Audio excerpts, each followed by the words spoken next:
Il y a 4 ans, Flo de la Vega est devenu papa pour la première fois.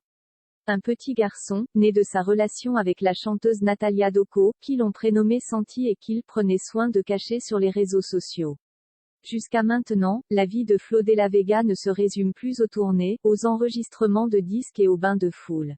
Depuis que le musicien s'est retiré du devant de la scène, aspirant à plus de calme et de tranquillité, il vit sa meilleure vie. Installé dans une maison isolée dans les Landes, Florian de la Vega savoure son quotidien nature avec sa chérie Natalia Doko et leur fils de 4 ans Santi. Ce dernier profite d'un cadre de vie rêvé que ses parents avaient à cœur de lui offrir.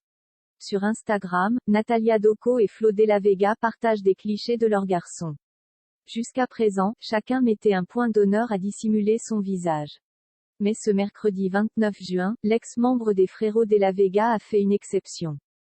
Dans un post touchant regroupant plusieurs images de Santi, on le découvre prenant la pose avec son père, dansant sur une table en bord de mer ou grimpant aux arbres. Et force est de constater que le petit garçon est le parfait mélange de ses parents. Être père est une source de bonheur pour Florian de la Vega, comme il l'indique en légende dans un texte des plus touchants. Devenir père est le plus grand défi que j'aille rencontrer jusqu'ici. Être parent me met plus que jamais devant mes croyances, mes peurs, mes propres limites. Selon ses dires, son fils est même devenu son maître spirituel. Santi me pousse et m'enseigne depuis sa naissance à découvrir et assumer qui je suis. Comme si c'était ça mon rôle, lui montrer qui je suis réellement, ne plus me cacher, prendre ma place dans ce monde et ainsi l'inviter à faire de même.